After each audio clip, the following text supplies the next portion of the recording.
Donald Trump को क्या हो गया है? जैसे गिरगिट रंग बदलता है, ये अपने रंग बदलते रहते हैं। लगता है वो बोलते हैं ना, विनाश काले विपरीत बुद्धि, इनके बुरी दशा आ गई लगती है। असलियत उन्होंने अपनी दिखा दी है। अपने दोस्तों से लड़ाई शुरू ट्रम्प ने कर दी है। मैं समझना ये भी चाहती हूँ उन्होंने खुद के साथ क्या किया है। क्या अपने पैर पे भी कुल्हाड़ी मार ली? भाई अगर ऐसे दोस्त हैं, दुश्मनों की क्या जरूरत है फिर? जब ऐसे दोस्त हों, ये तो दोगलापन है। क्या सिर्फ इसलिए कि अभी हमारा फायदा है हमें चाइना के पाले में चले जाना चाहिए? अंतरराष्ट्रीय रिश्तों में कोई परमानेंट दोस्त या दुश्मन नहीं है। चिड़चिड़ाहट है मोदी जी के लिए? क्या ये जलन है मोदी जी के लिए कि मैंने जो कहा तुमने रिवर्ट नहीं किया, मेरी हाँ में हाँ तुमने नहीं भरी, अब मैं तुम्हें बताता हूँ। डोनाल्ड ट्रम्प साहब को एकदम से ब्रेन वेव आई, पीस टॉक्स, और फिर हमारे पीछे पड़ गया साहब कि मैं तो दोनों की शांति सुलह करा के रखूंगा। अरे कहाँ से पीस यार? अभी हमारे लोग मारे हैं पहलगाम में, 27 लोग मार डाले, 17 घायल हुए थे, कनपट्टी पे लगा लगा के मजहब पूछ के मारा, पतलून उतरवाई, और आप कह रहे कि नहीं शांति कर लो। नहीं, क्या हमारे लोग फालतू हैं क्या? Indian blood means nothing, it means nothing to you, it means a lot to us. चुल्लू भर पानी में जाके डूब मरो। अमेरिका के भी टुकड़े होते देख रहे हैं आप? बिल्कुल हो सकता है। सनातन के जो शब्द हैं उसका इस्तेमाल सेना के किसी ऑपरेशन में नहीं होना चाहिए।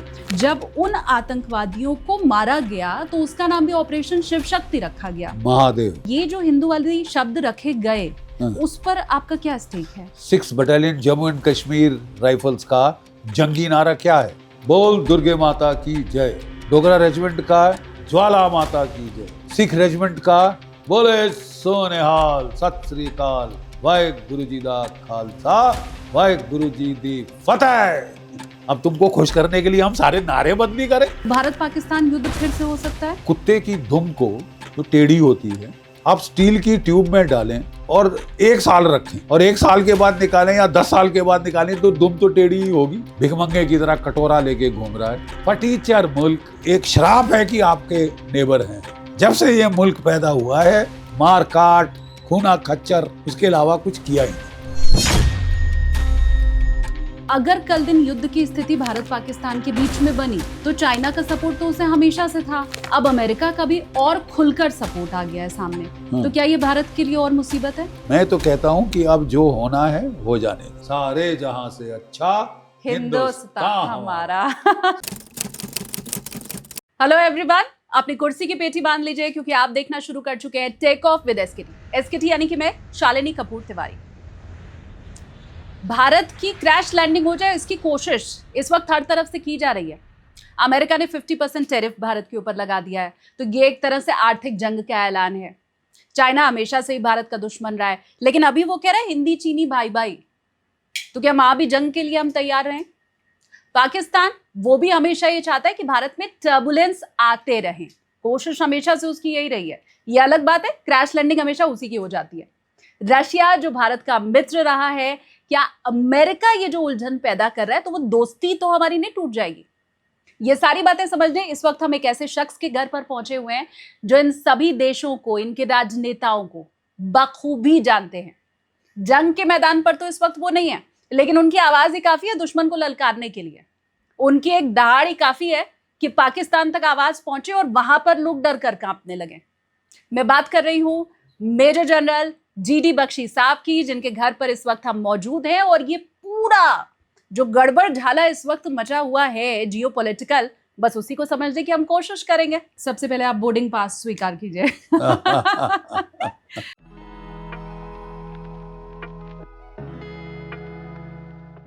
अब हवाई सफर पे हम चलते हैं और मुझे लगता है टेक ऑफ करके सबसे पहले अमेरिका चलें।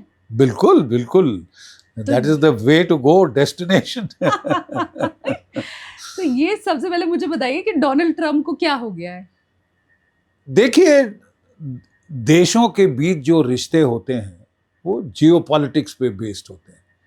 Geopolitics decides, helps nations to strategise कि भाई हमारा लॉन्ग टर्म प्लानिंग हम इसके मुताबिक होगा, हमारे ये इंटरेस्ट मैच होते हैं या ये नहीं होते। So we choose our friends and relationships according to geopolitics. जब से डोनाल्ड ट्रंप आए हैं, he is turned it on its head, mercantilist orientation पे वो आ गया है पूरा। One could have lived with it, ठीक है, कि हाँ भाई सब ट्रेड टैरिफ के ऊपर डिसाइड होगा, चलो we could have lived with it. ऐसा था वर्ल्ड वॉर 1 के पहले जब ग्रेट डिप्रेशन हुई थी, यू सी। बट बात ऐसी है कि ये तो from one day to the other he changes his mind, from 1 hour to the other he's changing his mind, 1 minute to the other he's changing his mind like a kaleidoscope। जैसे गिरगिट रंग बदलता है, ये अपने रंग बदलते रहते हैं। तो how can you strategise, how can you do long term planning, कैसे करेंगे आप, यू नो, एक strategy banana, grand strategy banana, national security strategy banana, how can you, what rational basis do you work on with such a person. तो दुनिया को अब तकलीफ काफी हो रही है। इन्होंने आके तो ट्रेड टैरिफ की वॉर छेड़ दी है, जंग छेड़ दी, और सबसे ज्यादा नुकसान पहुंचाया है अपने दोस्तों को, जैसे कि यूरोप, जैसे कि Japan, Korea, Taiwan, Canada, Mexico, उनकी तो वाट लगा दी डोनाल्ड ट्रंप ने, हाँ। you see? और अब भारत के पीछे पड़ गया भाई, हाँ। 50% टैरिफ लगा दिया है। अरे साहब, अभी तक बात हो रही थी कि हम दोनों के जियो स्ट्रेटेजिक इंटरेस्ट अलाइन करते हैं, we are both sister democracies, वो तो है ही, बट हम जो है हमारे वैल्यूज कॉमन हैं, बट वो कभी कोई हमको मदद नहीं हुई। हमेशा इन्होंने पाकिस्तान के डिक्टेटर्स की मदद की rather than a democracy. But जब से पिछले 30 साल से, जब से चीन उभरना शुरू हुआ है, तो ये जो है अमेरिका को लगा कि भाई अब चीन हमारा मेन एडवर्सरी है, मेन थ्रेट है, एनिमी है, कंपेटिटर है। तो अगर हमको चीन की पावर को बैलेंस करना है तो हमको एशिया में इंडिया की ज़रूरत है, जापान की ज़रूरत है। इसके चलते फॉर द लास्ट 30 इयर्स दोनों साइड से, अमेरिकन साइड, इंडियन साइड से, कोई 4 प्रेसिडेंट्स, बाई पार्टिजन कंसेंसस रहा है और बहुत जोर लगाया है to build India America strategic partnership. Donald Trump ने 6 महीने में क्या 7 महीने में उसके पर खच्चे उड़ा दिए। और अब तो अमेरिका में निकी हेली बोल रही हैं, तुलसी गैबर्ट बोल रही है, और जो उनका रूबिन है सेनेटर वो बोल रहा है, उनका जो पुराना नेशनल सिक्योरिटी एडवाइजर हॉल्ट वो कह रहा है कि आप कर क्या रहे हो साहब। और मैं आपको हेनरी किसिंजर, जो कि बड़े जियो स्ट्रेटेजिस्ट मशहूर अमेरिका के थे, मैं उनकी एक कहावत याद दिलाना चाहूँगा, एक statement. He said it should be settled maxim of American foreign policy never to take on more than one major Asian power at a time।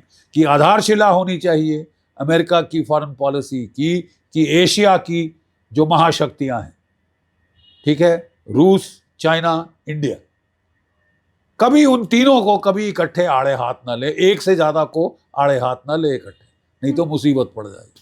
तीनों को ले लिया, उनने तीनों को ले लिया है साहब। वो तो पूरी दुनिया को अपने खिलाफ अलाइन करवा रहा है। जो दोस्त हैं उनकी जैसे बोला ऐसी तैसी कर दी है इसने। तो ये जा किधर रहा है, अमेरिका को किधर लेके जा रहा है। लगता है वो बोलते हैं ना, विनाश काले विपरीत बुद्धि, इनके बुरी दशा आ गई लगती है, इनके बुरा समय आ गया लगता है कि जो ऐसे उल जलूल फालतू की छोटी छोटी चीजों पे ईगोइस्टिकल हो जाना। मोदी जी से पहले इतनी जफ्फी मार के मिलता था, आज जानी दुश्मनी मोल ले ली।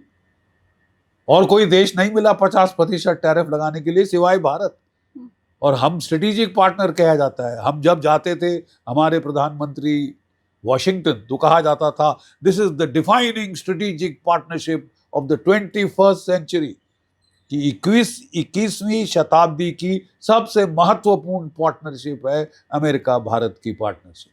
और क्या हाल कर दिया है साहब। लेकिन साहब मैं कहता हूं देर आए दुरुस्त आए, और कुछ नहीं तो हमें शत्रु बोध तो हो गया। भाई अगर ऐसे दोस्त हैं, if you have such friends who needs enemies, दुश्मनों की क्या जरूरत है फिर, जब ऐसे दोस्त हों जो कि पीठ में झुरा खोपे, और ये साहब नई बात नहीं है, बाइडेन काल में शुरू हो गया था कि यू आर विद अस और अगेंस्ट अस। हाँ, हमारी रूस से कट्टी है, तुम भी कट्टी करो। क्या ये बच्चों का खेल है क्या? हम क्या क्लास में स्कूल में जाते बच्चे हैं कि तेरी कट्टी मेरी भी कट्टी, मैं भी कट्टी करूंगा? क्या तमाशा है? हाँ। You have a problem with Russia, you solve it. हमारे तो बड़े अच्छे रिश्ते हैं। They have always stood by us, tried and tested friends. जब मुसीबत आई है ये लोग हमारे साथ रहे, तो why should we disown them? आपने कहा कि अपने दोस्तों से लड़ाई शुरू ट्रम्प ने कर दी है। मैं समझना ये भी चाहती हूँ उन्होंने खुद के साथ क्या किया है। क्या अपने पैर पे भी कुल्हाड़ी मार लिया है? बिल्कुल मारी। I mean it goes without saying. अगर वो इस तरह की चीजें करेंगे तो मुझे तो लगता है कि अभी वहां पे जो मिड टर्म तक इनकी पॉपुलैरिटी तो ऑलरेडी 40% पे आ गई। मोदी जी की 75% पे पहुंच गई, क्योंकि उन्होंने नेशनल स्टैंड लिया, जो कि अप्रिशिएट किया पूरी दुनिया ने, कि वापस आंखें दिखा दी अमेरिका को कि भाड़ में जा, जो करना है कर ले, we will take care of ourselves. हम तेरी धमकियों में नहीं आएंगे, we will not accept your bullying, और हम अपने फैसले खुद लेंगे। अब हम एक आज़ाद देश हैं, स्वतंत्र देश हैं, हम कॉलोनी नहीं है, neither of the United Kingdom nor of the United States of America. We are not the 51st state of the USA. तो हम वो करेंगे जो हमारे राष्ट्र हित में। रूस से सस्ता तेल मिल रहा है, क्यों ना लें? हम क्यों तबाह करें आपकी इकोनॉमी आपको खुश करने के लिए? तुम्हारी खुशी हमको क्या मतलब? हमारी तो इकोनॉमी का तेल हो जाएगा। तो अगर सस्ता तेल दे रहा है रूस तो हम लेंगे उससे। It is in our suits our interest. अच्छे हथियार दे रहा है तो हम लेंगे उससे, ठीक है? वो हमसे पूरे सोर्स कोड शेयर करता है, टेक्नोलॉजी शेयर करता है, अपने देश में मैन्युफैक्चर की इजाजत देता है।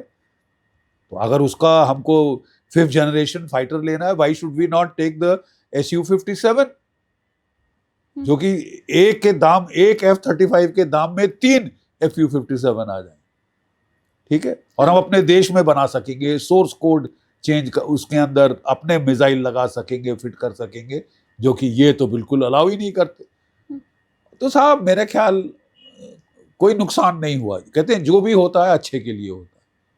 ये अच्छा है कि हमको शत्रु बोध हो गया। जो लोग मुंह पे इतने मीठे बनते थे, ऐसी चिकनी चुपड़ी बातें करते थे, और असलियत उन्होंने अपनी दिखा दी है कि अगर एक देश चुना है 50, चीन नहीं चुना, जो कि मैक्सिमम तेल खरीदता है रशिया से।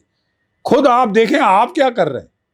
आपने तो रूस से आप खरीदते हैं, क्या कहते हैं, fertiliser, uranium, enriched uranium, rare earth, आपका तो खरीद वहां से बढ़ रही है। तो वो पैसा रूस की फौज के काम नहीं आता, केवल हमारा पैसा आता है। मतलब ये तो हिपोक्रेसी है ना, ये तो दोगलापन है, डबल स्टैंडर्ड्स हैं कि मुंह में कुछ और बगल में, क्या कहते हैं, मुंह में राम राम बगल में चोरी का सवाल हो गया सा, और चोरी चला दी है इसने। बहुत सारे लोग भारत में सोच रहे थे कि धमकी दे रहा है, नहीं करेगा, ये नेगोशिएटिंग टैक्टिक, इसने तो असली में कर दिया। तो अब मेरा ख्याल हमको भी बिल्कुल गिड़गिड़ाना नहीं चाहिए। 3 कॉल इसके मोदी जी ने लेने से मना कर दिया। गुड। ऐसे बंदे को ऐसे ही जैसे को तैसा मिलना चाहिए। आप अच्छे से बात करो, अच्छे से बात करेंगे, अच्छे से पेश आओ, अच्छे से पेश आएंगे। आप इस तरह की उल जलूल हरकतें करोगे, हमको भी पता है कैसे जवाब देना। हम चीन से दोस्ती करें, रूस से तो दोस्ती है ही, वो और गाड़ी करें। और रूस कह रहा है हम आपको 5% डिस्काउंट दें, जो माल ये नहीं खरीद रहे हम खरीदें। ये है दोस्त। हाँ। और चीन कह रहा है कि हाँ साहब हम आपको रेयर अर्थ सप्लाई करेंगे, जो हमने इसकी बंद कर रखी, डोनाल्ड ट्रंप की। पर मुझे हैरानी होती है अगर आप ये कहते हैं कि चीन है हमारा दोस्त या उसकी दोस्ती कबूल है, और वो भी सर आपने तो चाइना का युद्ध झेला है, युद्ध में अपनों को खोया है। उस दर्द को जितना बेहतर आप समझ सकते हैं और चाइना को जितना बेहतर आप समझ सकते हैं, वो और कोई दूसरा नहीं समझ सकता है। बिल्कुल। तो क्या सिर्फ इसलिए कि अभी हमारा फायदा है हमें चाइना के पाले में चले जाना चाहिए? देखिए, कोई ये नहीं कह रहा कि आप चीन से शादी कर लें, ठीक है? हाँ। आज का माहौल जैसा है हम वैसे उसके अनुसार चल रहे हैं, ठीक है? अगर चीन अच्छे से पेश आ रहा है, हम अच्छे से पेश आएंगे। देखिए, इन इन देशों के बीच में there are no permanent friends, there are no permanent enemies, there are only permanent national interest. अंतरराष्ट्रीय रिश्तों में कोई परमानेंट दोस्त या दुश्मन नहीं होता, परमानेंट नेशनल इंटरेस्ट होते हैं, राष्ट्र हित सर्वोपरि है। और इस वक्त हमारे हित में है कि अगर ये हम क्यों आंखें दिखा रहे हैं, नुकसान करने पे हम आदा हो गए, तो हम दूसरों से दोस्ती, हम चीन से क्यों लड़े इनके लिए? यूक्रेन को इन्होंने रूस से लड़ाया, अब ये यूक्रेन को आखिरी यूक्रेनियन तक लड़ाना चाहते हैं कि जब तक मर ना जाए तुमको हम लड़ाते रहेंगे, हमारा क्या जा रहा है? हम तो फोकट में आनंद ले रहे हैं ना, हम तो तालियां बजा रहे हैं साइड लाइन से, लड़े जाओ ज़ेलेंस्की और वो बेवकूफ इंसान जिसको बोलते हैं ना नीरो। हाँ। नीरो सैंग वाइल रोम बर्न्ड, जब रोम जल रहा था तो नीरो अपनी सितार लेके अग्नि देवता, वाह वाह अग्नि देवता क्या हुआ, ये तो पागलपना है। यूक्रेन के 8 मिलियन लोग देश छोड़ के भाग गए, यूक्रेन के 2 मिलियन सिपाही मारे गए, 2 मिलियन, ठीक है, 20 लाख सिपाही डेड। और जो है यूक्रेन के कोई 2 लाख सैनिक भगौड़े हो गए, मैदान छोड़कर भाग गए, बंदे नहीं बचे, बुड्ढे बुड्ढे टीनेजर्स को सड़कों से पकड़ पकड़ के फौज में भेज रहे हैं मरने के लिए। तो आपको अपना राष्ट्रहित नहीं सोचना चाहिए। आपने अमेरिका को, जो बाइडेन को खुश करने के लिए आप लड़ पड़े, बोले वाह वाह जी ताली बजाओ, मैं कितना अच्छा लड़ रहा हूं, पिट रहे हैं आप। जो कुछ आपसे रूस ने लेना था ले लिया है, 98% ऑफ लुहांस्क ले लिया, दोनेत्स्क 60% ले लिया था, अब 70 ले लिया है, इस महीने के आखिर तक 80% ले लेगा, साल के आखिर तक पूरा दोनेत्स्क छीन लेगा। क्रीमिया उसके पास है, खेरसॉन और ज़ेपोरिज़िया उसके पास है, जो उसको चाहिए उसने ले लिया है। जो रूसी भाषी प्रांत थे उसने उनको पकड़ लिया है, क्योंकि आप उनको तंग कर रहे, ठीक है, हाँ। औरों के उकसावे पे। ये तो पाकिस्तान जैसी बात हुई ना, हम अपने देश को रेंट आउट कर देंगे साहब, बस मेरे को हथियार दे दो, फोकट के, मुफ्ती में चाहिए सब कुछ, हाँ। और उस पर पैसे बना रहे हैं सारे करप्ट, इससे करप्ट देश नहीं दूसरा। और ये पाकिस्तान भी बिल्कुल ऐसा देश है कि मैं अपनी टेरिटरी रेंट आउट कर दूंगा, पैसे दे दो साहब। भिखमंगे की तरह कटोरा लेके घूम रहा है, साथ में मुल्ला मुनीर, और बड़ा चहेता बन गया है डोनाल्ड ट्रंप का। अभी हमारा युद्ध हुआ है और आप उससे ऐसा लव फेस्ट कर रहे हैं जैसे कि साहब मतलब देखते ही बनता है। 2 महीने में 2 बार उसको बुला दिया आपने वाशिंगटन, बुला के लंच खिलाया, और वो भी बोला कि अच्छा ये ट्रेडर है तो मैं भी ट्रेडर बन जाता हूं, कि मैं साहब मैं आपको तेल दूंगा, ऑयल दूंगा, मैं आपको रेयर अर्थ दूंगा, गोल्ड दूंगा, टंगस्टन दूंगा। कहां से? बलूचिस्तान से। बलूची लड़ रहे हैं आज़ादी के लिए, ठीक है। और अमेरिकन कंपनी एक्सॉन मोबिल पिछले 10 साल से वहां तेल ढूंढ रही है बलूचिस्तान में, 5000 मीटर तक खोद दिया, एक बूंद तेल नहीं, और ये जाके तेल बेच आया है डोनाल्ड ट्रंप को। हाँ। इससे बड़ा अली बाबा 40 चोर आपको कहाँ मिलेगा? फटीचर मुल्क, 2 रोज की रोटी अपने आवाम को नहीं खिला सकते, फौज को सर पे चढ़ा के रखा है, जो खिलौने चाहिए इनको चाहिए। भाड़ में जाए पाकिस्तान की जनता, पाकिस्तान का आवाम, खाने को मिलता है नहीं मिलता है मेरी बला से, मेरी जूती की चोट पे जाए। मतलब ये तो दादागिरी, तानाशाही है। डेमोक्रेसी सेटल नहीं होने दी। फ्री फेयर इलेक्शन एक बार, पहली बार हुए थे 1971 में, स्टोलन। हाँ। दूसरी बार हुए अभी जब ये इमरान खान को इन्होंने हरवा दिया, स्टोलन। Second election stolen. पहली इलेक्शन स्टोलन इलेक्शन महंगी पड़ी थी, देश के 2 टुकड़े हो गए थे।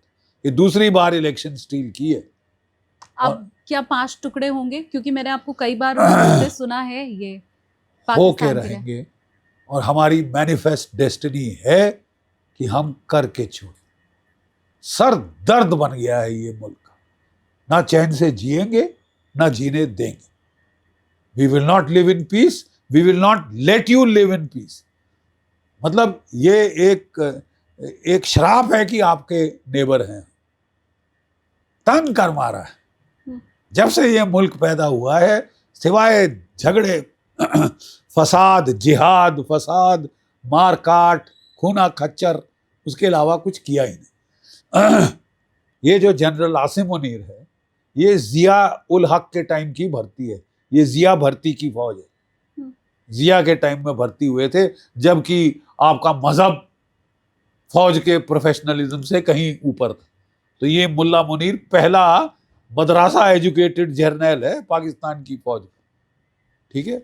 और इसके तो ख्वाब हैं कि मैं अपने आप को पाकिस्तान का प्रेसिडेंट बनाऊंगा, मुल्ला मुनीर फॉर प्रेसिडेंट। 16 अप्रैल को इसने अपना कैंपेन किक स्टार्ट किया था प्रेसिडेंशियल का। कैसे? जो प्रवासी पाकिस्तानी आए थे उनको इसने भाषण दिया। अब एक आर्मी चीफ का क्या काम है भाई? आप प्रवासी पाकिस्तानियों को क्यों बात कर रहे हैं? वो तो मोदी जी जब जाते हैं बाहर तो वो प्रवासी भारतीयों से मिलते हैं, बात करते हैं, ये वो। तो इसको बड़ा अच्छा लगा ये आइडिया कि मैं भी मोदी जी जैसा बनूं, मैं प्रवासी पाकिस्तानियों को बोलूंगा कि पाकिस्तान में इन्वेस्ट करो, ये करो, वो करो। ये इकोनॉमी की सोच रहा है। अबे तेरे से लड़ाई तो हुई नहीं, ठीक है? आप जानती है मजाक, do you know the bloody joke? इस आदमी ने अपने आप को रेकमेंड कराया फील्ड मार्शल के लिए। अबे तेने लड़ाई लड़ी? अगर लड़ाई लड़ी किसी ने पाकिस्तान में तो वो थी पाकिस्तान की एयरफोर्स और पिट गई। परखच्चे उड़ा दिए उसने, हमारी एयरफोर्स ने उनके, ठीक है, परखच्चे उड़ा दिए पाकिस्तान की एयरफोर्स के, पिटवा दिया उसको। लेकिन लड़ाई तो कम से कम। अगर किसी को मार्शल बनाना था तो भाई वो जो बाबर सिद्धू है, air chief marshal Babar Sidhu को आपने मार्शल ऑफ द एयरफोर्स बना देना था, क्योंकि वो कम से कम लड़ा। तू तो मरियम बंकर में जाके छुप गया ये हीरो। जिस दिन लड़ाई शुरू हुई उसके पहले से जाके मरियम बंकर में घुस गया कि मेरी जान बहुत कीमती, खरोच नहीं आनी चाहिए मेरी गोरी चमड़ी पे। गोरी भी नहीं है खास, हाँ। ठीक है। तो ये वहां जाके छुप गया। छुपने के लिए एक तो इसने अपने आप को फील्ड मार्शल बनाया, जिसे मैं फेल्ड मार्शल कहता हूं। ये फील्ड मार्शल नहीं है, Asim Munir is a failed marshal. और इसने और पता क्या कराया? इसने पाकिस्तान की सरकार की दुम मरोड़ी और बोला मेरे को हिलाले जुर्रत दो। Hilal-e Jurat, you understand what Hilal-e Jurat is? Equivalent of Mahavir Chakra. My God, क्या आप एक आर्मी चीफ को महावीर चक्र दे सकते हैं? अरे ये लेफ्टिनेंट कैप्टन मेजर कर्नल को मिलता है यार, for fighting at the battalion level, जो कि असली लड़ाई होती है। अबे तू मरियम बंकर में बैठा, अपने हेडक्वार्टर में भी नहीं बैठा, मरियम बंकर में घुस के बैठा, ठीक है, इस्लामाबाद में, रावलपिंडी में। हाँ। वहां अपनी फैमिली को पहले भगा दिया अमेरिका, मालूम? हाँ। जानती हैं आप? अपनी फैमिली को भगा दिया।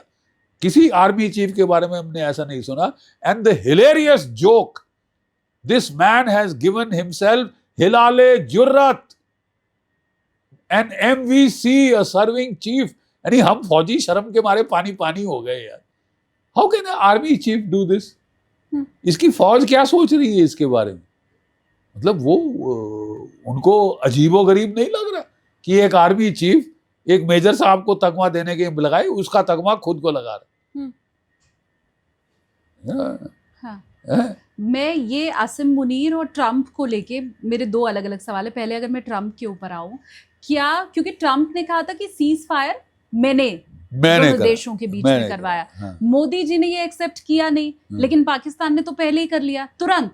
इधर ट्रंप का फट से और जाके नोबेल प्राइज के लिए नॉमिनेट करा दिया। हाँ, ट्रू। हाँ। तो ये क्या ट्रंप की एक, मैं कह सकती हूँ, चिड़चिड़ाहट है मोदी जी के लिए?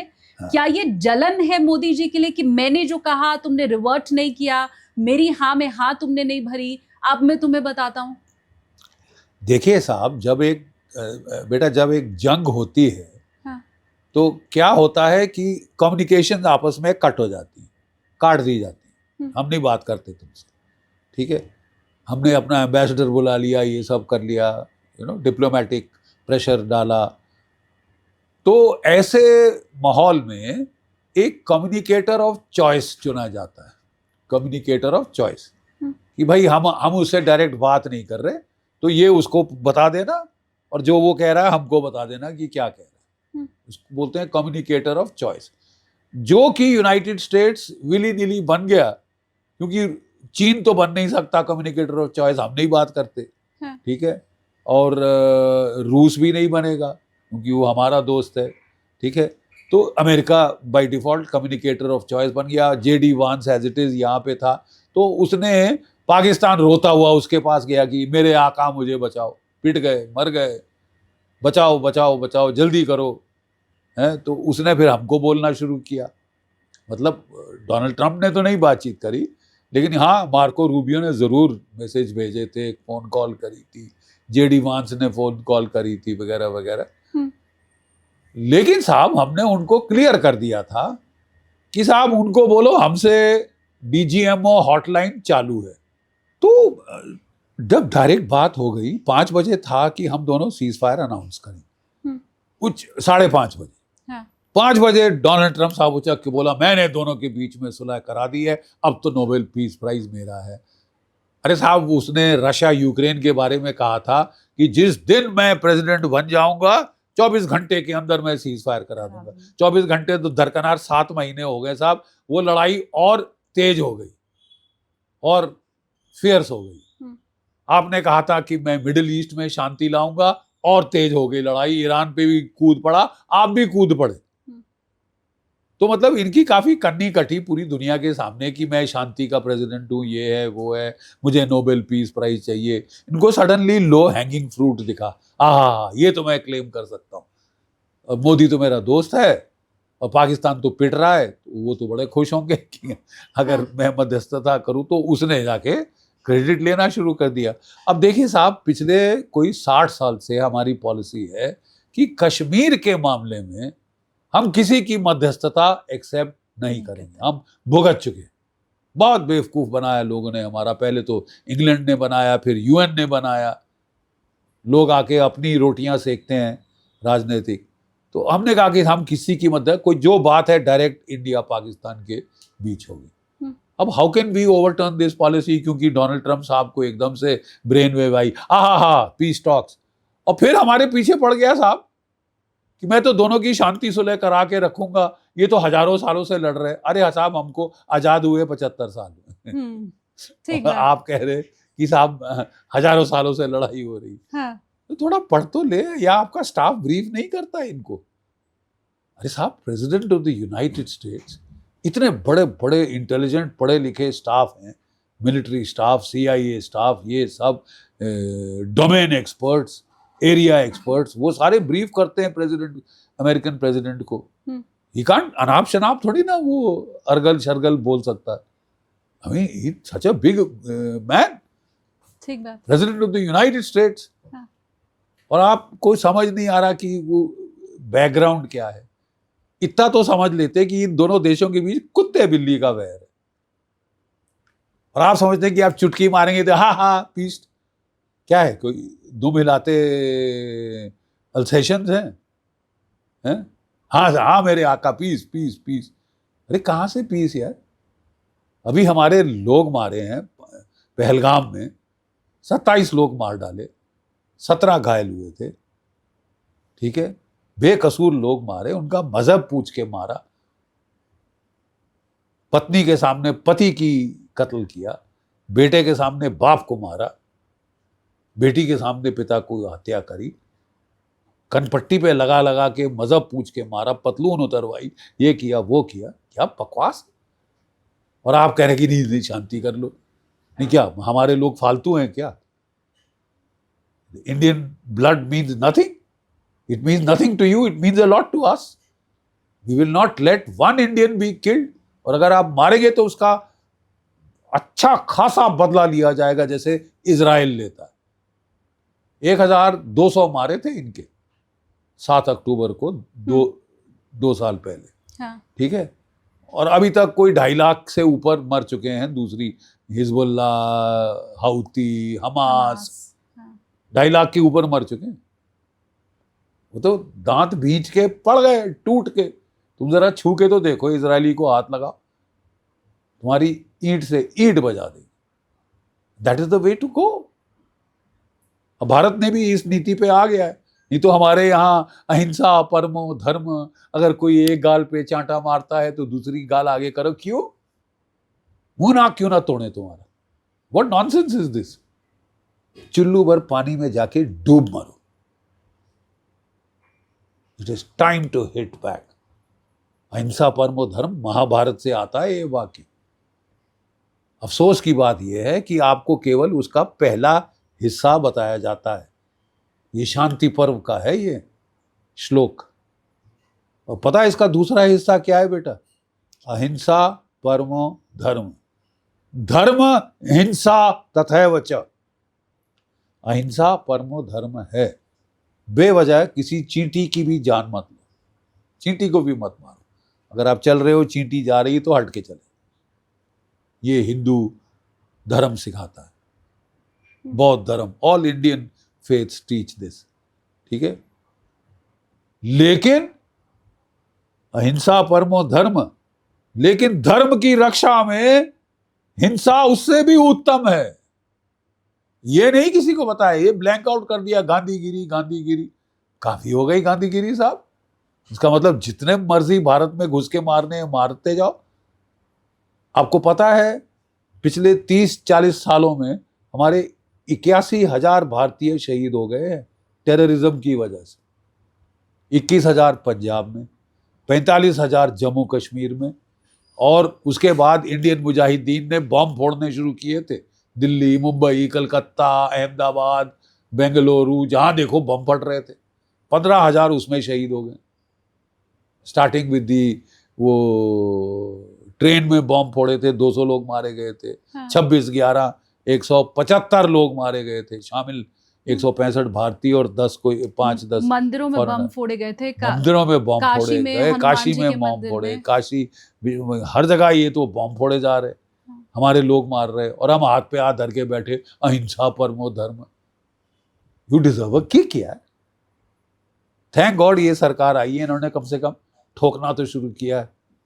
पहले ऐसा ऐसा मारा 2 बार, सर्जिकल स्ट्राइक 2016, 2019 बालाकोट, और अब ठोक के मारा, तबीयत हरी कर दी।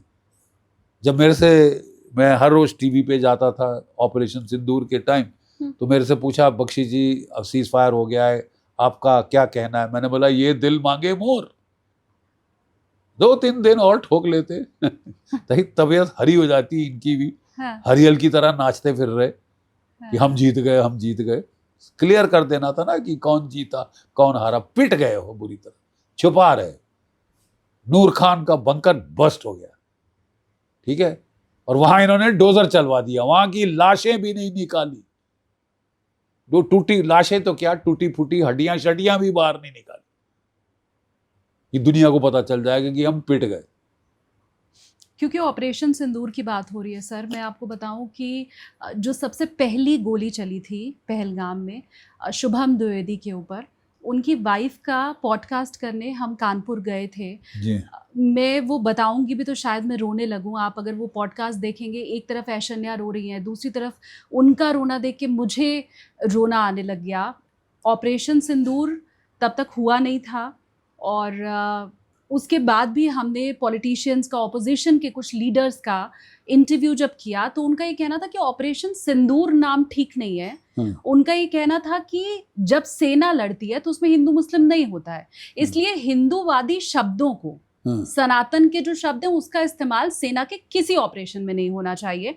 आप ऑपरेशन पराक्रम नाम रख देते, कुछ भी रख देते, लेकिन ऑपरेशन सिंदूर नहीं होना चाहिए था।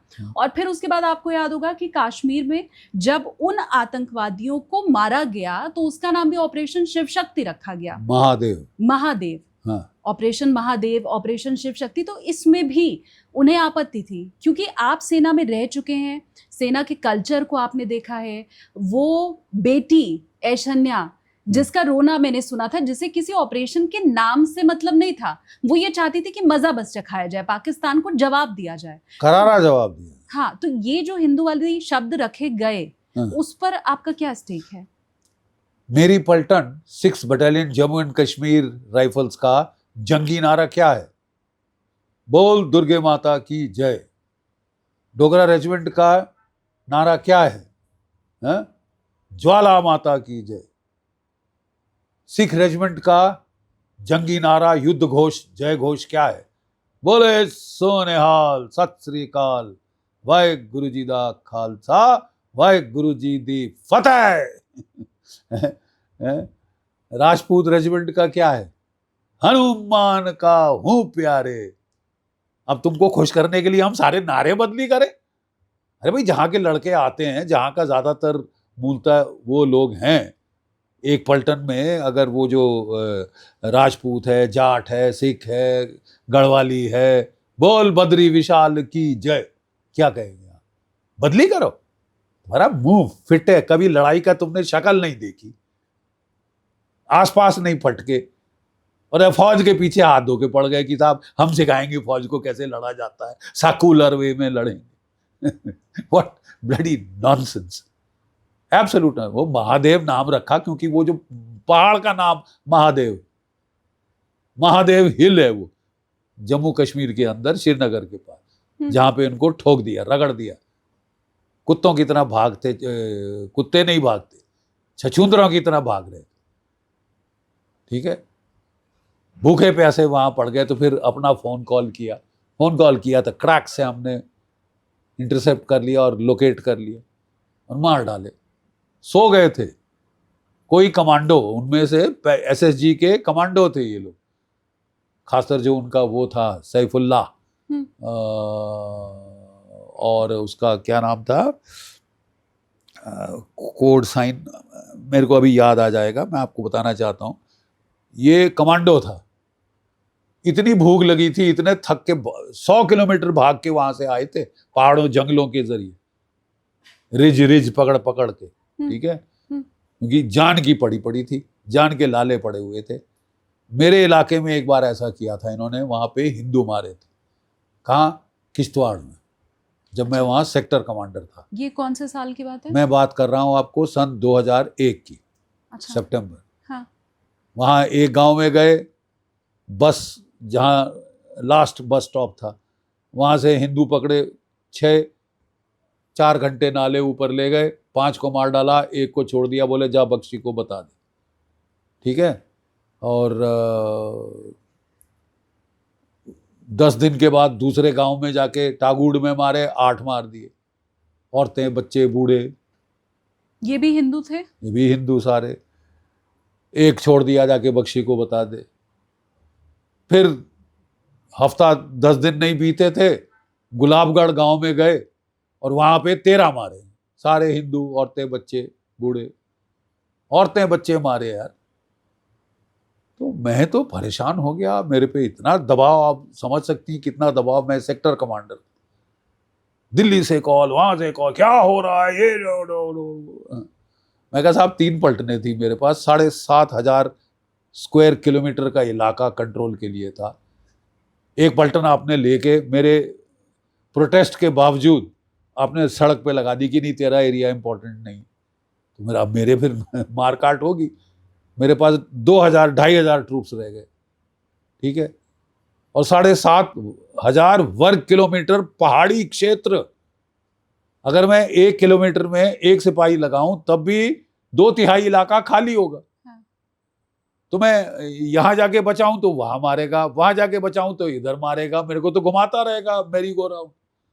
तो फिर मैंने फैसला किया यार बहुत हो गया। तो मैंने कहा कि साहब ठीक है, एक पलटन से एक कंपनी, दूसरी पलटन से दूसरी कंपनी, 2 कंपनी ली। साथ में मैं अपने हेडक्वार्टर के लोग लिए, 30-40 गाड़ी का कॉन्वॉय बनाई और आगे सायरन लगा के वैं वैं वैं करता मैं गुलाबगढ़ गांव पहुंच गया। मैंने कहा करो कॉर्डन सर्च, करो इनकी नाक में दम। ठीक है, त्राहिमाम हो गया साहब उस इलाके में। और 2 दिन के बाद हाथ जोड़ के सारे सरपंच खड़पंच जिस स्कूल के कमरे में मैं ठहरा हुआ था वहाँ पे हाथ जोड़ के खड़े हो गए, बख्शी जी हमने कुछ नहीं किया। तो मैंने कहा मैंने कहा आपने किया, मैं सिर्फ आपसे पूछ रहा हूँ कि मुझे नाम बताओ किसने किया, बस।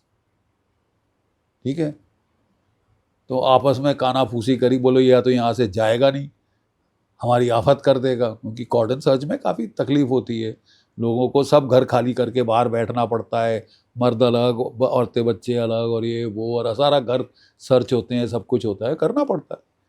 तो वो बोले साहब अच्छा था, फिर कानाफूसी करी, फिर मेरे पास आए सारे, कहते साहब हम में से कोई एक आपको नहीं बता रहा, हम सब बता रहे हैं कि ये था अबू मुस्तफ़ा, अबू गुलाम, अबू उमेर, ये लश्कर तैयबा के पाकिस्तानी है, और ये जो 2 लोकल गुज्जर गाइड थे साहब ये नाम। मैंने कहा गुड, कल सुबह 8 बजे ये जो आसपास के 15 गांव हैं, मुझे वहाँ के सब मर्द यहाँ चाहिए, 16 से 60, 16 से 16 to 60, I want you here in this school का जो बड़ा हॉल है। तो आ गए अगले दिन सारे, तो मैंने पावर पॉइंट लगाया और उनको दिखाई वो लाशों की फ़ोटो। मैंने कहा भाई ये किसकी लाश है? साहब मिराजुद्दीन था। कितनी उम्र का था? साहब 80 साल का था।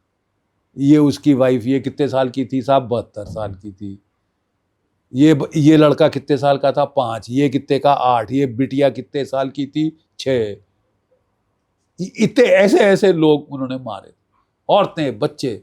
मैंने कहा देखिए साहब, कुरान शरीफ में आयात है कि जिहाद में बच्चों की जान, बूढ़ों की जान बख्श दी जाए। औरतों, बच्चों, बूढ़ों की जान बख्श दी जाए। मैंने कहा ये हैं कौन सारे? औरतें, बच्चे, बूढ़े ही मारे हैं ना, और कोई मारा है इसके अलावा? ठीक है। तो मैंने कहा साहब देखिए, अब इन्होंने अल्लाह ताला की हुक्म मंजूरी करी, अब ये अल्लाह ताला का खौफ देखेंगे। अबू मुस्तफ़ा, अबू गुलाम, अबू उमेर, तुम्हें जहां भागना है सालों भाग लो।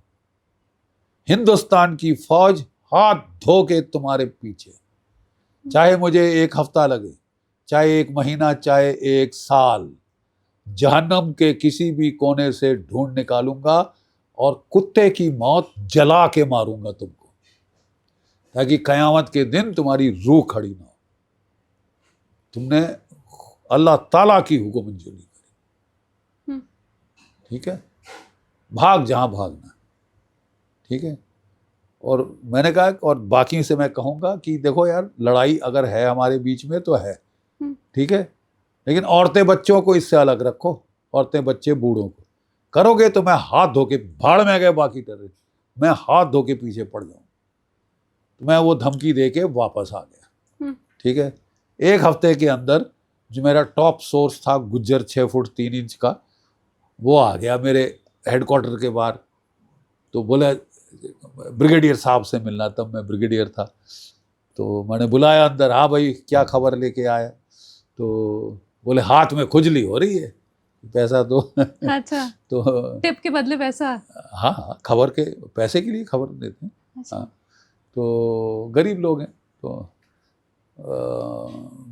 बोले हाथ में खुजली, और मैं कहा अबे कट द कॉमेडी, क्या खबर लाया? बोलता है वो तेरे 3 बंदों की खबर लाया हूँ। बोले तूने, वो तू करके बोलते हैं, आप शाप नहीं पता उनको, है। बोले तूने जो धमकी दी ना, बड़ा अच्छा किया। मैंने कहा क्यों? कहता है अपनी छाया से डर रहे, किसी गांव में 1 घंटे से ज्यादा नहीं रहते, अगर कोई इनकी तरफ देखता है उसकी पिटाई शुरू कर देते हैं। अबे तू मुखबरी करेगा हमारे खिलाफ, मारना पीटना। कहते हैं लोग इतने तंग आ गए कि जहां जा रहे हैं खबर आ रही है। मैंने कहा कट द कॉमेडी, मुझे बता अभी कहाँ है? कहता हाँ साहब मैं ले चलूंगा, मुझे मालूम है, टाटा का जंगल है, उसके बीच में एक खुला मैदान है, उसके बीच में एक धोक है, वहां जाके छुपे ताकि कोई चुपचाप से इनको आके धर दबोच ना ले, ठीक है, बहुत डरे हुए। तो मैंने कहा ले जाएगा? कहता हाँ ले जाऊंगा साहब। मैंने कहा पहनाओ इसको बुर्का। अब 6 फुट 3 इंच का आदमी, इसको इतना सा बुर्का पहनाया, उसकी बालों वाली टांगे तो मैंने कहा ठीक है बिठाओ इसको गाड़ी में। तो उसको मैंने भेजा पलटन। 26 RR का CO होता था कर्नल अनिल कोसला, बाद में लेफ्टिनेंट जनरल बना, और बहुत अच्छा सेना मेडल मिला था उसको। तो मैंने उसको बोला अनिल ये 3 की खबर आ गई, टॉप सोर्स मेरा आया है और वो बता रहा है कहाँ पे, ही विल गाइड यू। ठीक है, मुझे इनकी लाशें चाहिए। I don't care what you do, get them. Yes sir. मैंने कहा तू खुद जाएगा? हाँ सर मैं जा रहा हूँ। तो वो निकल गया। जब तक वो पहुँचे शाम हो चुकी थी, तो उन्होंने घेरा डाल दिया और फिर अटैक किया। अटैक किया तो साहब वहाँ कवर नहीं मतलब वो पूरा खुले मैदान में बैठा था ना बीच में, ताकि कोई सरप्राइज ना कर दे आके। ठीक है, तो 2 जवान मेरे घायल हो गए। एक की यहाँ से गोली गई बेटा, यहाँ से निकली और वो फड़फड़ा रहा था बेचारा ऐसे। दूसरा भी, उसको भी पेट में लगी थी। तो ये बेचारा बहुत घबरा गया सीओ। इसके कई लोगों का नुकसान हो गया था। उन दिनों सीओ की आड़े हाथ ले लेते थे अगर ज़्यादा नुकसान हो जाए। तो बोले सर मैं तो मारा जाऊंगा, मैं इनको लेके नीचे आ रहा हूँ।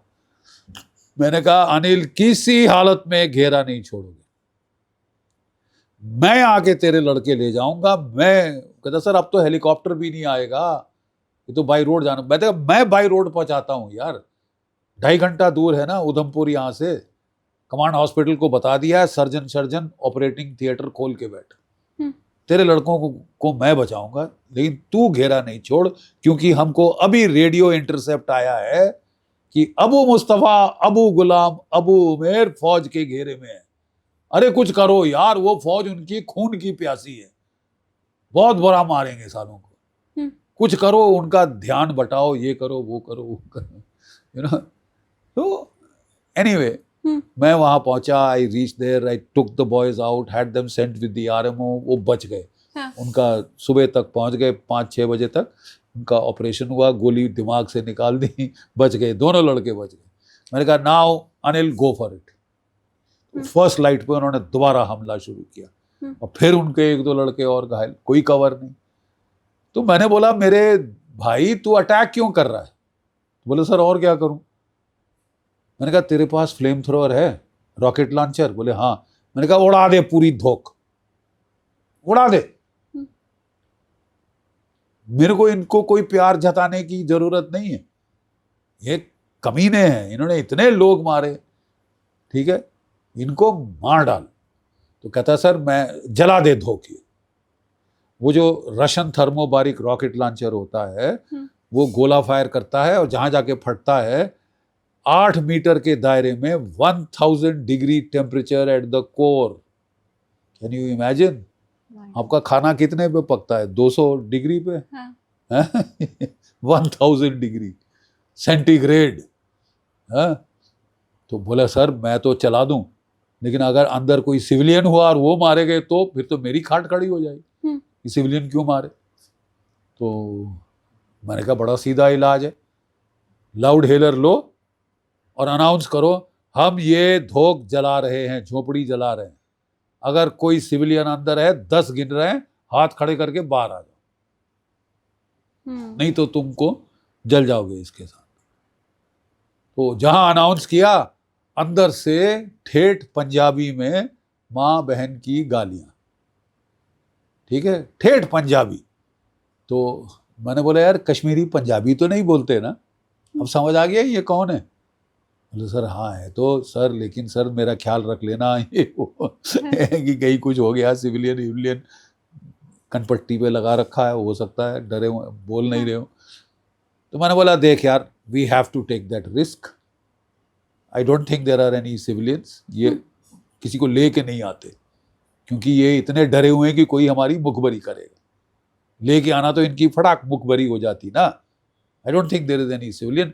तो in any case I said for tiger from tiger, record message, use flame thrower now, comply, out। तो मैंने उसको बोल दिया कि भाई देख मैं तेरे को आदेश दे रहा हूं कि तू फ्लेम थ्रोवर चला दे, कल तेरे को कोई पूछता बोलना सर मेरे को तो ऑर्डर आया तो उससे पूछ लो। तो मैंने कहा जिम्मेवारी मेरी, चला ठोक। मैंने कहा यस सर। उन्होंने लिया वो फ्लेम थ्रोवर, मारा। अरे वो चीड़ के पेड़ों की धोख थी बेटा।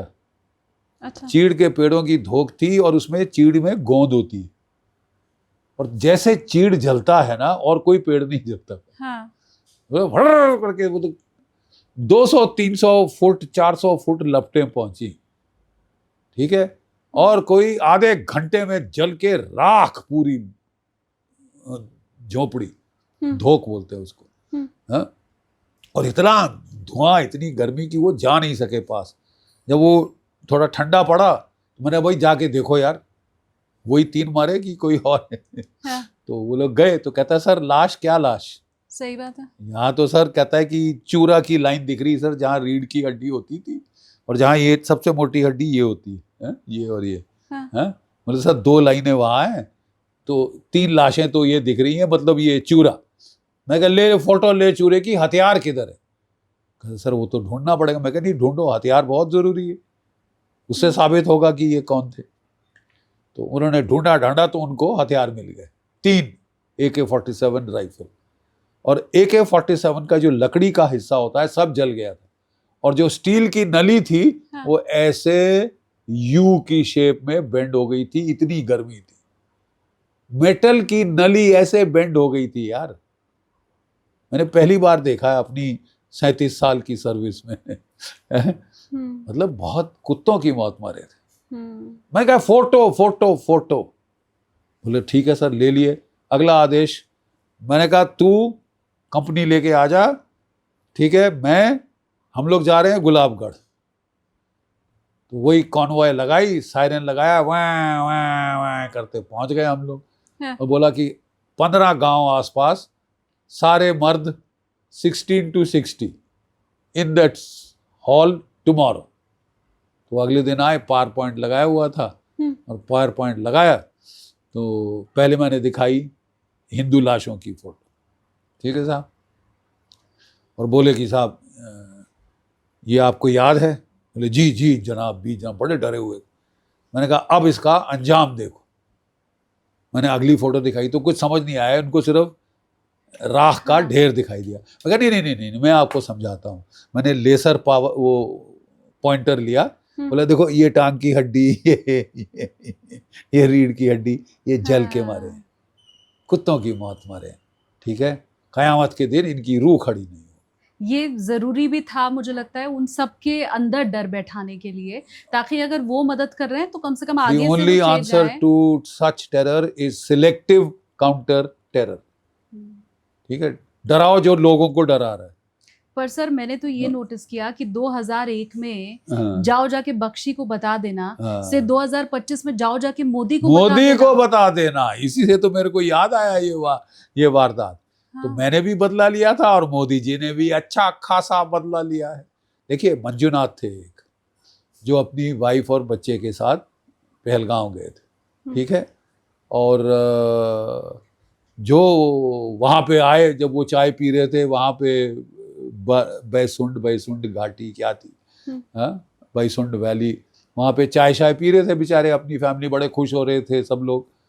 तो ये आया टेररिस्ट, ठीक है, मूसा सैफुल्लाह, ठीक है, सैफुल्लाह एलियास मूसा, ये आया, तेरा नाम क्या है? उसने बोला भाई मंजूनाथ। तेरा मजहब क्या है? उसने बोला भाई मजहब से क्या फर्क पड़ता है, मैं इंसान हूँ। मैं, तू इंसान नहीं, तू काफिर है, तू इंसान नहीं, तू काफिर है, ये है वो है। मैं, तो वो कहता है कि हम काफिरों को चुन चुन के मारेंगे। तो उसने बोला हाँ नहीं नहीं भाई, मैं भी मुसलमान हूँ, जान बचाने के लिए लोग बोल देते हैं। वो तो कलमा पढ़, कहता भाई मेरे को तो नहीं आता। तो वो कहता तो फिर लेट। तो उसकी वाइफ लगी, तेरे बेटे इसको क्यों मार रहे हो भाई, इसने तेरा क्या किया है, हैं? तू चुप रहे औरत, वो करके कनपट्टी पे लगाया, फाड़ मारा, उसका पूरा फट गया बेचारे का sir, died on the spot, खून बह रहा। वो बेचारी वाइफ चीखें मार रही। फिर उसको इतना गुस्सा आया मिसेस मंजूनाथ को, उसने बोला कुत्ते कमीने, तूने मेरे शौहर को तो मार दिया, तो मेरे को भी मार दे ना, मेरे बच्चे को भी मार दे, हम लोग क्या करेंगे जी के, अनाथ कर दिया इसको, विधवा कर दिया मुझे, मेरे को भी मार। ना ना ना, सही है औरत, जाके मोदी को बता, ये कहा था उसने। फिर मोदी जी ने बता दी। समझ आ गई कि नहीं समझ आ गई? मुझे ये आप बताइए, क्योंकि मोदी जी ने कई बार ये चीज़ अब तक कही है कि ऑपरेशन सिंदूर पॉज हुआ है, रोका गया है, खत्म नहीं हुआ। नहीं हुआ। अब यही अमेरिका के रक्षा मंत्री की तरफ से हाल ही में कहा गया कि हम इंडिया पाकिस्तान की जो भी हरकतें डे टू डे बेसिस के ऊपर उस पर नजर रखे हुए हैं। तो क्या इन दोनों को अगर मैं मिला करके समझना चाहूं तो भारत पाकिस्तान युद्ध फिर से हो सकता है? बिल्कुल हो सकता है, क्यों नहीं हो सकता। वो बोले ये जो एक कुत्ते की दुम को जो टेढ़ी होती है आप स्टील की ट्यूब में डालें और 1 साल रखें और 1 साल के बाद निकालें या 10 साल के बाद निकालें तो दुम तो टेढ़ी ही होगी। पाकिस्तान की फितरत है, वो क्या वो बाज आएगा अपनी हरकतों से? वो फिर करेगा, वो थोड़ा सिर्फ सांस ले रहा है, अपने जख्म चाट रहा है, ठीक है, घायल जानवर की तरह, ठीक है, ये फिर अपनी चुलबुली से बाज नहीं आएगा। और इसका तो पानी फंसा हुआ है। हाँ, उसके लिए भी असीम मुनीर की तरफ से ये कहा गया है, वो भी वॉशिंगटन में ट्रम्प के सामने कि बांध बनाओगे तो हम उसे तोड़ देंगे, जामनगर मिसाइल 10 फायर करेंगे, जामनगर को आग लगा देंगे, हम न्यूक्लियर बर्बाद कर देंगे, आधी दुनिया अपने साथ ले जाएंगे। हाँ। देखिए साहब, अगर एक चीज साफ हो गई ऑपरेशन सिंदूर में तो वो ये थी कि तुम्हारी न्यूक्लियर गीदड़ भभकी है। जो तुमने 3 मिसाइल फायर किए 3 के दिन shot down. Over Sirsa Delhi पे फायर किए थे 2, एक अमृतसर पे हरमंदिर साहिब की तरफ, ठीक है, 3 के 3 100% शॉट डाउन। 1200 ड्रोन चलाए थे, 90% शॉट डाउन। यानी हमारा एयर डिफेंस इतना तगड़ा है, अब तो वो सुदर्शन चक्र के साथ और भी तगड़ा हो जाए। तुम्हारा एक मिसाइल ये जो है शील्ड को भेद नहीं सकेगा, नंबर 1। और ना सिर्फ हम रक्षात्मक कार्रवाई करेंगे, ऑपरेशन सिंदूर में हमने इनका जो nuclear command and control post था नूर खान पे, उसको उड़ा दिया। और आपको पता होना चाहिए नूर खान में 5 मीटर की चद्दर थी, उसके ऊपर सीमेंट, कंक्रीट, स्टील, मट्टी सब मिला के वो 5 मीटर की चद्दर और 40 बाई 40 मीटर का अंडरग्राउंड कमांड पोस्ट, ठीक है, जिसमें कंप्यूटर, सर्वर, ये वो सैटेलाइट कम्युनिकेशन सब कुछ था। ना सिर्फ पाकिस्तान इस्तेमाल कर रहा था, अमेरिका भी इस्तेमाल कर रहा था। तभी तो मर्चें लगी हैं डोनाल्ड ट्रंप को कि उसका कमांड पोस्ट पर खच्चे उड़ गए साहब। और वो कमांड पोस्ट पे अगर न्यूक्लियर हिट भी होती तो इतनी सॉलिड चद्दर थी कि वो भी उसको फोड़ नहीं पाती, न्यूक्लियर बॉम्ब भी गिराते। लेकिन हमारे जो नाविक सैटेलाइट्स थे उन्होंने पकड़ लिया ऊपर आसमान से, स्पेस से, कि इसकी एक एयर कंडीशनिंग वेंट है 45 सेंटीमीटर बाई 45 सेंटीमीटर। अब जानती हैं, और हमारे ब्रह्मोस क्रूज मिसाइल ने 400 किलोमीटर दूरी से उस पर निशाना साधा और वो एयर कंडीशनिंग डक्ट के अंदर से होके अंदर गया और धुआं, भाप बन गया जो भी अंदर था। ऑफिसर, जवान, JCO, computer, satellite, radio communication वगैरह भाप बन गया। इतनी एक्यूरेसी शायद अमेरिका के पास नहीं है जो हमने ब्रह्मोस क्रूज मिसाइल ने, सुपरसोनिक क्रूज मिसाइल ने दिखाई है। 400 मीटर पे 45 सेंटीमीटर बाई 45 सेंटीमीटर की टारगेट को हिट करना अचंबा है अपने आप, और हिट कर दिया। हाँ। और जो बंकर वो सोच रहे थे कि न्यूक्लियर बॉम्ब भी नहीं फोड़ पाएगा, वो हमारे ब्रह्मोस ने फोड़ दिया। तभी तो रो रहा है डोनाल्ड ट्रंप, तभी तो रो रही है अमेरिका की फौज, ठीक है। और साहब बात ऐसी है कि मैं तो कहता हूं कि अब जो होना है हो जाने दो। और 1971 में भी मैडम गांधी ने मार्च के एंड में मानेकशॉ को बोला था, सैम हद हो गई, करोड़ों रेफ्यूजी धकेल दिए हैं भारतवर्ष, खाना पिलाना उनको मुश्किल हो गया, ठीक है। इन्होंने कोई 1 मिलियन बंगाली विमेन को रेप कर दिया, 3 मिलियन बंगालीज को मार डाला, 10 मिलियन बंगाली भारतवर्ष में खदेड़ दिए। हमारी तो इकोनॉमी तबाह हो जाएगी इनको खिलाते खिलाते। Without a shot being fired, I want you to move in and take over Bangladesh. उसने कहा मैडम दैट मीन्स वॉर। कहती है आई डोंट केयर, मैं कर भी क्या सकती। तो उसने बोला मैडम मैं समझ गया लेकिन आपको मुझे वक्त देना हो। I will go in if you want now, but I can't promise you success. ठीक है, तो उसकी तो ब्रिगेडी खड़ी हो गई। Indira Gandhi, iron lady, authoritarian, very. तो व्हाट यू मीन सैम? सारे मिनिस्टर्स थे, उन्होंने बोला आप लोग सब जरा जाएं। What you mean? कहता मैडम, अगर आप चाहती हैं कि मैं अपनी रेजिग्नेशन दूं तो मुझे बता दीजिए कि मैं मेंटल ग्राउंड या फिजिकल ग्राउंड पे डाल दूं। लेकिन मेरी आपको परामर्श है, प्रोफेशनल एडवाइस, कि अभी जो है मार्च का आखिर आ गया है, अप्रैल में मॉनसून बांग्लादेश में शुरू हो जाती है। ठीक है, सारी जमीन का सैलाब बन जाएगा, कीचड़ हर जगह होगा, ना मेरे टैंक चल सकेंगे, ना मेरी तोपें, ना मेरे ट्रक। ठीक है, हवा में बादल होंगे, मेरी एयरफोर्स मुझे सपोर्ट नहीं कर पाएगी। ठीक है, आप मुझे जाने दें in the month of November December. तब तक जमीन पक्की हो जाएगी, आसमान साफ हो जाएगा, और जो हिमालय के दर्रे हैं वो बर्फ से बंद हो जाएंगे। चीन चाहकर भी हस्तक्षेप नहीं कर पाएगा। चीन चाहकर भी हस्तक्षेप नहीं कर पाएगा। You let me go, then I will promise you 100% success. लेकिन आप चाहती हैं कि मैं हुक्म पालन करूं तो मैं अभी चला जाऊंगा, बट कोई चांस नहीं है सक्सेस की अभी। To the credit of Mrs Gandhi, वो she didn't react like Donald Trump, मेरी बरखिलाफी करी, ये किया वो किया। शी अंडरस्टूड, भाई anybody can see the logic, जो crystal clear, even a non military person can understand. आप समझ सकती हैं। ठीक है, तो उसने कहा okay Sam, do it your way. और हम मार्च के बजाय हमने कब हमला किया? नवंबर के आखिर में छुटपुट हमले स्टार्ट किए। पाकिस्तान ने तिल मिला के पहला वार किया, हमारे एयर बेसिस को स्ट्राइक किया 3 तारीख को, 3 दिसंबर, 4 को हम चढ़ गए राशन पानी लेके, बिल्कुल तैयार थे।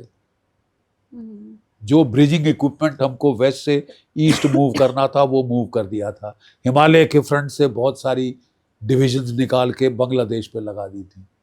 मतलब पूरी तैयारी करके मार मारा। बोले 100 सुनार की 1 लोहार की। 13 दिन में पाकिस्तान के 2 टुकड़े हो गए थे। हम थे उस लड़ाई, और पाकिस्तान की फौजें 3 तरफ से हम चढ़ गए बांग्लादेश पे। 550 किलोमीटर चल के राजधानी ढाका पे कब्जा किया, तिरंगा फहराया, और 93,000 पाकिस्तान की फौज ने सरेंडर किया, आत्मसमर्पण, headed by lieutenant general Amir Akbar Abdullah Khan Niazi, हिलाल जुर्रत, सितारा पाकिस्तान, इत्यादि इत्यादि। छोटे बच्चे की तरह फपक फपक के रोते देखा है। सरेंडर करनी पड़ी अपनी पिस्टल टू जगजीत सिंह अरोड़ा। आपने क्योंकि वो जंग भी देखी और अभी के हालात भी आप देख रहे हैं, इंदिरा गांधी की आपने इतनी तारीफ की, मैं अगर समझना चाहूँ कि युद्ध जैसे हालात में और पाकिस्तान को मज़ा चखाने के, अगर उस पर मैं समझूं, तो इंदिरा गांधी या नरेंद्र मोदी? नहीं, I think both have done there bit by the country and God and their country. Indira Gandhi का टाइम अलग था। उस वक्त पाकिस्तान के पास न्यूक्लियर हथियार नहीं थे। हालांकि अमेरिका का पूरा सपोर्ट था, चीन का सपोर्ट था, 7th फ्लीट भेज दी थी रिचर्ड निक्सन ने, लेकिन उसके पास कोई जो है ये सपोर्ट नहीं था। क्या? न्यूक्लियर वेपन्स नहीं थे। अब न्यूक्लियर हथियार हैं, तो मतलब समीकरण बदली हो गया है ना। अब थोड़ा इतनी आसानी से आप जंग नहीं कर सकते, सोच समझ के करनी पड़ेगी। कांग्रेस ने क्योंकि एक बड़ा कैंपेन चलाया था नरेंद्र सरेंडर वाला, और वो इंदिरा गांधी की ही याद दिला रहे थे वो लोग, इसलिए जब आपने इंदिरा गांधी की तारीफ की तो मैंने ये सवाल उठाया कि क्या। नहीं, देखिए, तारीफ,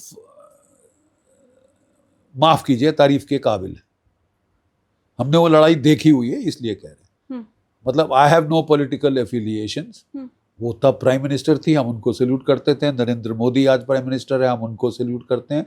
उन्होंने भी बड़ी अच्छी खासी हिम्मत दिखाई है कि न्यूक्लियर थ्रेट के नीचे ये सब कर देना is many times more difficult than possibly 71 when there was no nuclear threat and you could fight till as long as you wanted. Only thing was कि अमेरिका दबाव डाल रहा था कि बंद करो बंद करो बंद करो, यूएन दबाव डाल रहा था और रूस आपको कह रहा था यार जल्दी कर लो जल्दी कर लो, खत्म करो अब, ठीक है। और उस वक्त समीकरण अलग था। Nuclear overhang is a very major threat.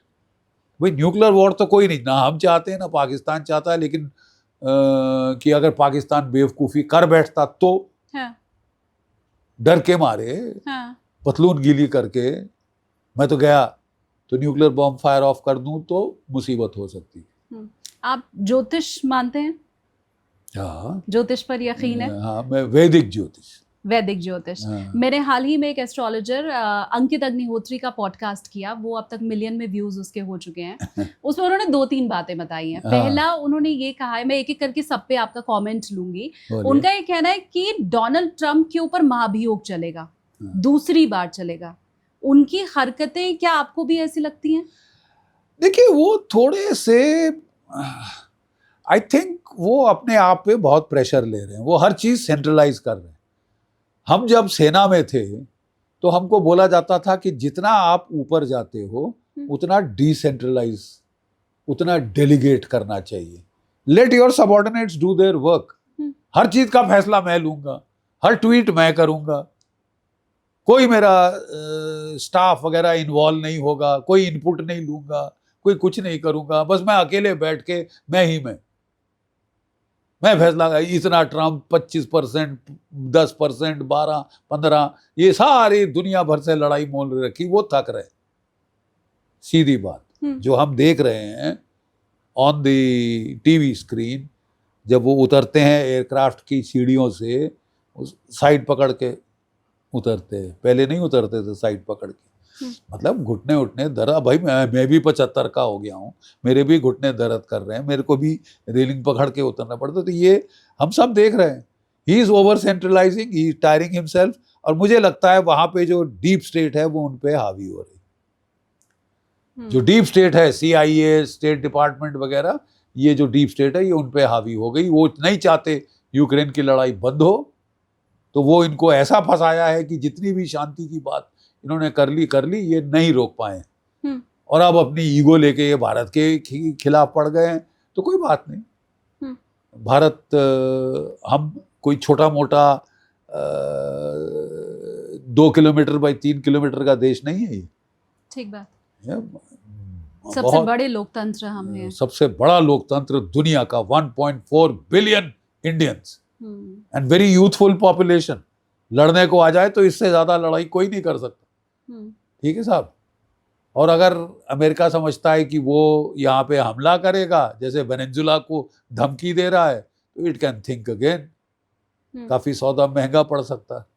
America के क्या 5 टुकड़े होते, पाकिस्तान का तो आपने कई बार कहा, अमेरिका के भी टुकड़े होते देख रहे हैं आप? अरे it's too big a country, बहुत इम्प्लीकेशन हो जाएगी दुनिया भर के लिए, लेकिन उनकी वो कमजोर होते मैं जरूर देख रहा हूँ। आप सारी दुनिया से दुश्मनाई मोल ले लें, आप अपने सब दुश्मनों को इकट्ठा कर दें, उनका समीकरण बना दें, तो आप अपने पांव पे कुल्हाड़ी मार रहे हैं। अमेरिका में be the most powerful state in the world today, but there are limits to its power and those limits are becoming evident by the day. आप पूरे ब्रिक्स को इकट्ठा कर रहे हो। अगर डॉलर है वो वर्ल्ड ट्रेड रिजर्व करेंसी ना रहा और ब्रिक्स की करेंसी वगैरह कहीं आ गई और ले लिया, तो ये तो गए। 27 ट्रिलियन डॉलर्स का इनके ऊपर कर्ज है, डेट ऑफ 27 ट्रिलियन डॉलर्स। ठीक है, तो अमेरिका की अपनी प्रॉब्लम्स हैं। डोनाल्ड ट्रंप ने कहा था I will make America great again, मैं सारी मैन्युफैक्चरिंग वापस लाऊंगा। अब आप मुझे बताइए कि एक अमेरिकन वर्कर की मंथली वेज मिनिमम $2,000, कई स्टेट कैलिफोर्निया वगैरह में 4-5 हज़ार डॉलर प्रति मंथ जाती। शंघाई में कितनी है? $300 प्रति महीना। भारत में कितनी है? $290 प्रति महीना। वियतनाम में कितनी है, $180 प्रति महीना। आप कहाँ से compete करोगे इनके खिलाफ? आप 50%, 100% टैरिफ भी लगा दो, तब भी उनका माल सस्ता रहेगा आपसे। हाँ। तो how are you planning to shift all the manufacture? मुझे समझ नहीं आया। ठीक है, और मैन्युफैक्चरिंग के लिए साहब आपके लोग क्वालिफाइड हैं उतने? ठीक है, इतनी वर्किंग पॉपुलेशन है, और क्या वो इतनी घटिया वेजेस पे काम करने को राजी होगी? सो डोनाल्ड ट्रंप की एक किस्म से तो लोग कह रहे थे नहीं शातिर दिमाग है, ये है वो है, बट जिस तरह से जा रहे हैं मुझे तो वो अपने देश के लिए खतरा मोल लेते दिखाई दे रहे। मैं थोड़ा सा अग्नि 6 के बारे में आपसे समझना चाहती हूँ, क्योंकि मैं कहीं पढ़ रही थी ऑपरेशन सिंदूर के टाइम पे, तो मैंने ये पढ़ा कि पाकिस्तान के पास जितने भी मिसाइल हैं वो इंडिया तक मार करने वाले हैं। बिल्कुल, लेकिन इंडिया तैयारी सिर्फ पाकिस्तान तक की नहीं करता है, चीन का भी तो ख्याल करना है भाई। हाँ, और अग्नि 6 के लिए तो मैंने पढ़ा सर कि हम अब वर्ल्ड में कहीं भी उससे टारगेट कर सकते हैं, इवन यूरोप और अमेरिका तक। बिल्कुल कर सकते ऐसा हैं, है? बिल्कुल कर सकते हैं, क्योंकि अगर थ्रेट्स बढ़ जाएं तो स्वाभाविक है कि हमको अपना कैपेबिलिटीज उनके मुताबिक तैयार करनी होगी।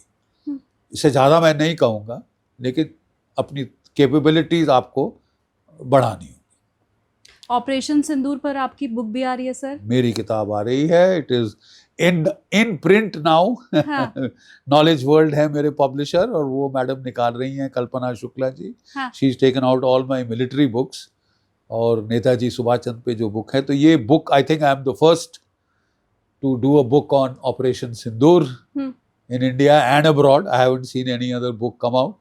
This book is ready. This book is out there. And one of the good things in Operation Sindoor, I must say this, Pakistan की मंशा थी कि वो ऐसा हत्याकांड करे, कम्युनल मैसेकर, कि लोग भारत के घुसा के मुस्लिम्स को मारें, कश्मीरियों को मारें। ठीक है, but it is so I feel so happy to see the Muslims of India saw this, ये घिनौनी चाल कि ये तो हमको मरवा रहा है। He couldn't care less कि हम मारे जाएं, हमारी फैमिलीज का क्या हो क्या नहीं हो, रॉयट्स हो, ये रॉयट्स करवाना चाहता है इंडिया में हमारे बरखिलाफ।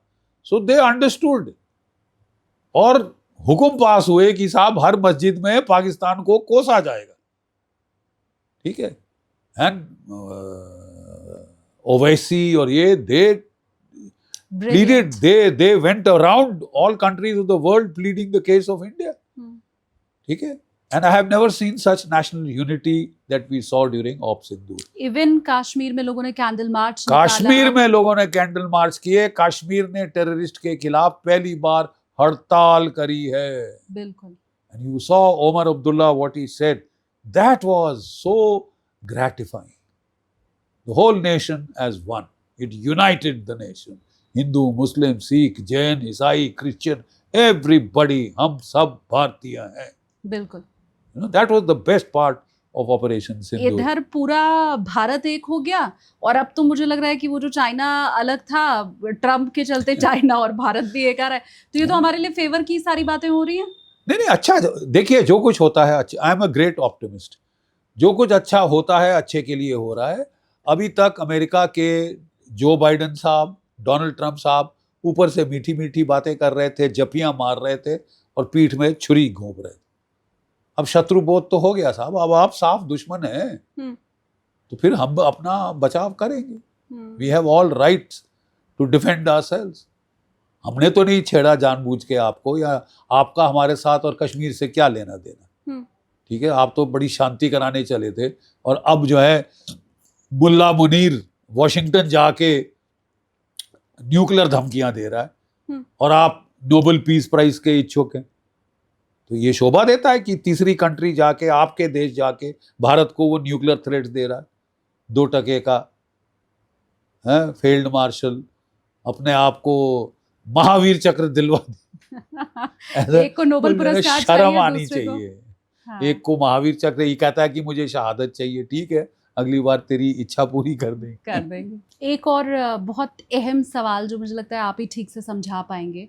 अमेरिका हमारा दुश्मन वैसे ही बन गया है, चाइना भले हमारा मित्र बन रहा है लेकिन वो पाकिस्तान का हमेशा मित्र रहेगा। बिल्कुल। तो अगर कल दिन युद्ध की स्थिति भारत पाकिस्तान के बीच में बनी तो चाइना का सपोर्ट तो उसे हमेशा से था, अब अमेरिका का भी और खुलकर सपोर्ट आ गया है सामने। तो क्या ये भारत के लिए और मुसीबत है? नहीं, मुसीबत तो है, but great nations arise in response to great challenges from the natural और सोशल एनवायरनमेंट। ये आर्नोल्ड टॉयनबी, ग्रेट हिस्टोरियन, उसने कहा कि महान देश तब खड़े होते हैं जब बहुत भारी चुनौती उनका सामना करना पड़े। You know, a challenge gets the best response. Yes, there is a challenge. I see the challenge exactly as it was before the 1971 war. तब भी चीन हमारे बरखिलाफ पाकिस्तान के साथ, अमेरिका पाकिस्तान के बिल्कुल इससे भी ज्यादा साथ। हेनरी किसिंजर वहां हर रोज पहुंचा होता था, वहां से जाके उसने चाइना को आउटरीच किया था। 7th फ्लीट भेज दी थी रिचर्ड निक्सन ने बे ऑफ बंगाल में जब लड़ाई चल रही थी। उससे ज्यादा कौन क्या दुश्मनाई मोल ले सकता था। अपने जहाज लड़ने के लिए आपसे भेज दिए। ये तो दूसरी बात है कि जब तक वो पहुंचे हमने ढाका पे कब्जा कर लिया था। हाँ। और हथियार डाल दिए थे पाकिस्तान की फौज, ना रहेगा बांस ना बजेगी बांसुरी। अब वक्त आ गया है कि आपको वही करना होगा। You'll have to fight and be prepared for a big fight. Be prepared for a आर या पार की लड़ाई। और ये मेरी समझ में आपको करनी पड़ेगी। अर्जुन युद्ध कर, हे अर्जुन युद्ध कर, करनी पड़ेगी तुमको। और ये आर पार की लड़ाई अगर दोनों बॉर्डर पर हो गई, एक तरफ चाइना और दूसरी तरफ पाकिस्तान। नहीं, देखिए अभी तभी तो हम आउटरीच कर रहे हैं। हम किस लिए आउटरीच कर रहे हैं? क्या चीन बेवकूफ है? क्या चीन ये नहीं समझता कि मैंने इसको $86 बिलियन का लोन दिया पाकिस्तान को? ठीक है, मैंने इसके 80% हथियार मैंने दिए। मैंने चाइना पाकिस्तान इकोनॉमिक कॉरिडोर में कितने अरबों डॉलर खर्च कर दिए, और ये जाके सीधा अमेरिका मेरे दुश्मन की गोद में बैठ रहा। क्या चीन बेवकूफ है? नहीं, क्या उनकी अकल पे पर्दा हो गया है, कोई लकवा मार गया है, उनको नहीं दिख रहा? ये दोगला देश है, किसी का सक्का नहीं है। जिसके साथ दोस्ती करी है उसको धोखा दिया है, अमेरिका को धोखा दिया है। डोनाल्ड ट्रंप कहता था, आजकल तो भूल गया है, डोनाल्ड ट्रंप कहता था कि this country has taken $30 billion from America, swindled and kept Osama bin Laden in Abbottabad 800 metres from the Pakistan military academy Kakul, और हमें झांसे दे रहा था कि साहब वो तोरा बोरा की किसी गुफा में मर रहा है, किडनी का डायलिसिस हो रहा है। अपनी 3 बीवियों के साथ वो ऐश मकाम में था, next to the Pakistan military academy Kakul. मतलब ऐसा तो ये मुल्क है, वो इनकी फितरत नहीं समझते।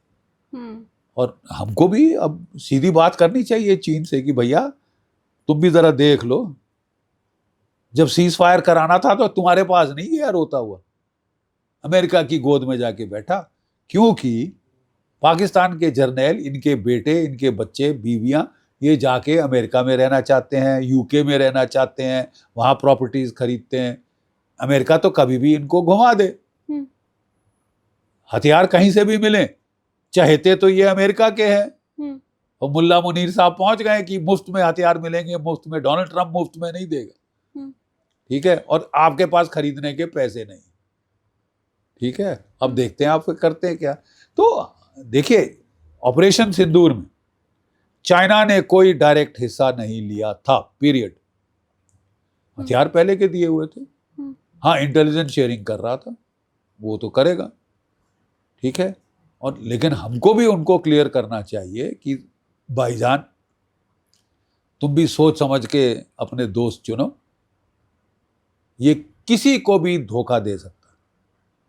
तो ये चीज चीन को भी समझ आ रही है, वो भी इतने मंद बुद्धि नहीं है, they are also alive to what is happening around them. तो ये कह देना कि चीन से दुश्मनाई परमानेंट है, मैं नहीं समझता। हम एक आउटरीच कर रहे हैं, थॉ आया है, और ये थॉ अभी नहीं, कई महीनों से चल रहा है। काफी सारी चीजें, बातचीत भी हो गई हैं on the line of control. So ये समीकरण देखिए, मल्टीपोलर पावर इक्वेशन में जो समीकरण है बहुत तेजी से बदलते हैं। आज हम चीन की तरफ दोस्ती का हाथ बढ़ा रहे हैं, अगर कुछ वो उल्टा सीधा करता है, हम हाथ वापस करके वापस दुश्मनी पे आ सकते हैं। मतलब क्या कोई ये तो नहीं हमने कह दिया till death do us part, अब हमने तो साहब रिंग पहन ली और ये कर लिया वो कर लिया। हाँ, ऐसा थोड़ी ना है। हाँ, तेजी से समीकरण बदलते हैं। वर्ल्ड वॉर 2 में मल्टीपोलर पावर इक्वेशन थी। लड़ाई के शुरू में 1939 में रशिया और जर्मनी, हिटलर नाजी जर्मनी ने मोलोटोव रिबेनट्रॉप पैक्ट किया था कि हम एक दूसरे पे हमला नहीं करेंगे, पैक्ट किया था। और उसका फायदा उठा के हिटलर चढ़ गया था वेस्टर्न यूरोप पे, और वहां से ले जाके लो कंट्री बेल्जियम शेल्जियम लेता हुआ फ्रांस पहुंच गया। ठीक है, उसके ठीक बाद जर्मनी ने पलट के रूस पे हमला कर दिया, और जो सबसे भीषण लड़ाई हुई वर्ल्ड वॉर 2 की, वो रूस और जर्मनी की थी। बाकी सब तो तमाशबीन थे। ठीक है, सो रूस लड़ने में ये लोग, इनका सानी नहीं, बहुत जबरदस्त लड़ाके लोग हैं, और 25 मिलियन कैजुअलिटीज हुई थी इनकी सेकेंड वर्ल्ड वॉर। ठीक है बेटा। So Russia is a good friend to have, उनके वेपन्स बड़े अच्छे हैं। अभी ऑपरेशन सिंदूर में S-400 ने कमाल कर दिया, 5 फाइटर जेट मार गिराए, एक 316 किलोमीटर की दूरी से एवैक जहाज उड़ा दिया।